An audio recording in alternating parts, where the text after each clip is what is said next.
En décembre, c'est le Marathon du Don de Radio Courtoisie.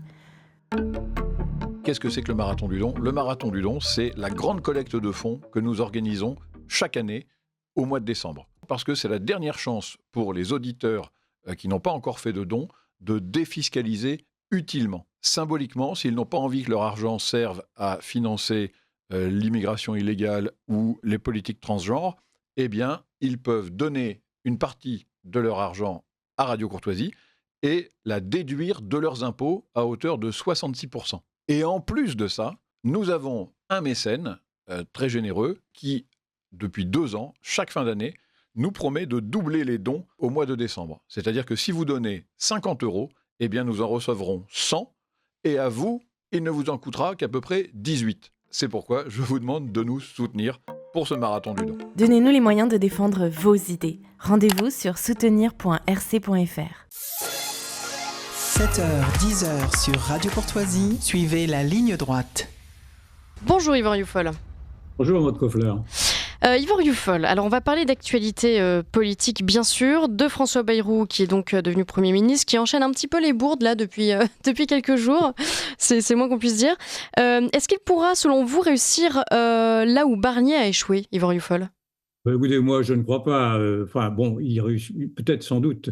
Gardera-t-il un peu plus longtemps son poste que ne l'a fait Michel Barnier, parce que le Rassemblement national n'a peut-être pas intérêt à appuyer très régulièrement sur le siège éjectable, dans la mesure où il serait co-responsable d'un chaos qui serait peut-être mal perçu. Mais en tout cas, comme vous l'avez dit, pour l'instant,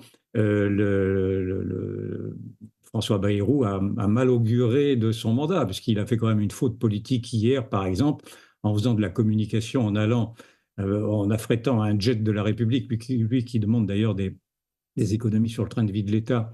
Il est parti en jet pour présider le conseil municipal de Pau, pour feindre une proximité qui aurait dû être celle auprès des habitants de Mayotte, par exemple. Et donc, je ne crois pas beaucoup à la pérennité de ce gouvernement. D'autant que les mêmes causes produisent toujours les mêmes effets, à savoir qu'il y a une assemblée parlementaire qui est ingouvernable et puis un personnel politique qui n'est pas à la hauteur des événements. Mais enfin, je vois bien en même temps que Bayrou tient là le rôle de sa vie, enfin le rôle de l'antichambre du rôle de sa vie, puisqu'il se voit encore président de la République, Oui. et qu'en tout cas il fera tout pour se maintenir, peut-être même jusqu'en 2017, puisque c'est également le vœu du président de la République, qui là aussi partage les mêmes objectifs, le président de la République ayant dit qu'il ne voulait pas de dissolution avant la fin de son mandat. Donc les deux hommes s'accordent sur ce point, mais l'homme qui veut est rarement l'homme qui peut. Et d'autant que moi, je ne crois pas en Bayrou pour la simple raison que je ne crois pas en Macron. Or, Bayrou et Macron, c'est la même chose. Le macronisme est identique au bayrouisme. Je ne sais pas si ça se dit. En tout cas, le macronisme est le continuateur du bayourisme ou l'inversement. C'est-à-dire que c'est une doctrine molle, une doctrine flasque, la doctrine du en même temps, qui est empêtrée dans ses contradictions et qui fait que le macronisme comme le bayrouisme, je vais arrêter avec ce terme, sont tous les deux des canards sans tête. C'est-à-dire que Bayrou promet la réconciliation, mais en même temps, il a avalisé le Front républicain. Donc sa réconciliation est un trompe-l'œil. Moi, je ne lui pardonne pas d'avoir participé à cette conciliation, à ce conciliabule, pardon, ce conciliabule de la honte, tel que je l'appelle, qui a été celui de cette réunion organisée à l'Élysée le 10 décembre. On en avait parlé la semaine dernière, qui a rassemblé autour du président de la République tous les partis politiques, hormis le Rassemblement national et la France insoumise. Oui. Et parmi les représentants des partis politiques, il y avait le MoDem et donc il y avait François Bayrou. Donc on ne peut pas, un homme qui se réclame de la réconciliation ne peut pas en même temps cautionner cette réunion qui a voulu marginaliser, qui a marginalisé toute une partie d'un électorat majoritaire en plus. D'autant que François Bayrou avait récidivé quand il avait trahi le président Nicolas Sarkozy Oui. en 2012. C'était précisément parce qu'il lui reprochait sa course à l'extrême droite et ses obsessions face à l'immigration et aux frontières. Et j'ai retrouvé une déclaration qu'il avait faite en 2012 lorsqu'il était candidat à la présidence de la République. C'est dans une interview au Figaro que je cite dans mon blog d'hier, dans lequel il disait, c'est pour vous prouver le peu de lucidité qu'il avait sur les grandes questions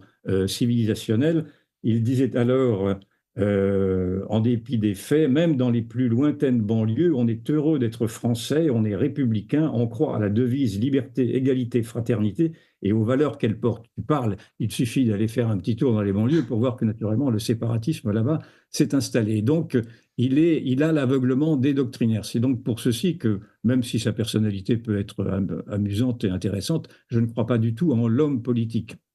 Et aujourd'hui, il ne peut tenir, de mon point de vue, qu'en se reniant, c'est-à-dire, et qu'en reniant la politique de Macron, qui, dans sa radicalité, est incompatible avec le centrisme. Or, il ne peut tenir, Macron ne peut tenir et Bayrou ne peuvent tenir que s'ils font des génuflexions à nouveau au Rassemblement national et également qu'ils donnent une place à Bruno Retailleau, qui est devenu la figure de la droite qui a encore un certain nombre de convictions. Alors justement, Bruno Retailleau, Gérard Larcher, le président du Sénat, a demandé expressément à François Bayrou de maintenir Bruno Retailleau à son poste. Bruno Retailleau qui, lui, a des exigences, enfin oui, en tout cas, a demandé certaines choses s'il reste...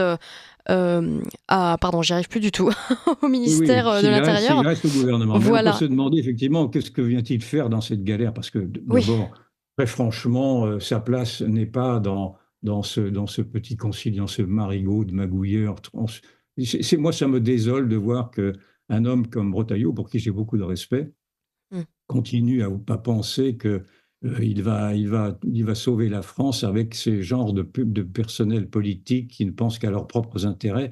Et naturellement, on voit bien que la place de Retailleau n'est pas près de Bayrou, elle serait près de cette France patriote-là. Enfin bon, je vais pas enfoncer les mêmes clous parce que je risquerais de me répéter. Mais enfin, ceci me désole. En tout cas, je pense que Retailleau aurait intérêt à faire attention à là où il met les pieds, parce que dans ce gouvernement de magouilleurs, le gouvernement est prêt à s'assurer à la fois la bienveillance des socialistes afin de ne pas retomber et la bienveillance du Rassemblement national également pour essayer de se pérenniser.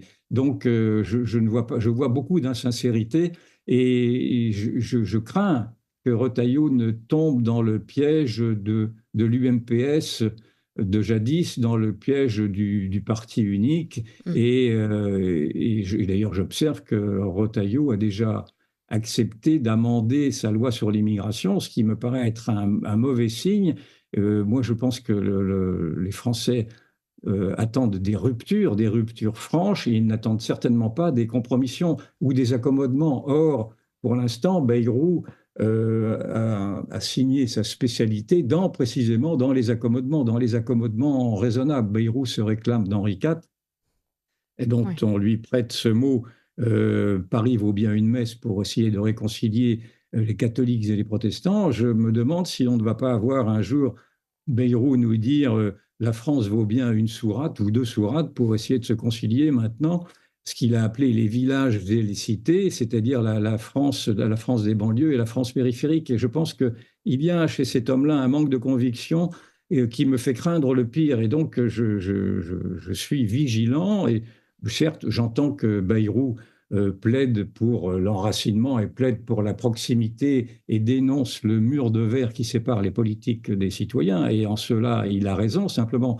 s'il veut faire tomber ce mur de verre entre les politiques et les citoyens, il n'y a qu'un moyen, et c'est un moyen qu'il n'évoque pas, c'est celui de revenir aux urnes, c'est celui de faire parler les Français. Or, il se garde bien précisément de demander la parole au peuple, car s'il demandait la parole au peuple, il sait très bien que le peuple l'enverrait paître, si je puis dire, pardon, de cette vulgarité-là.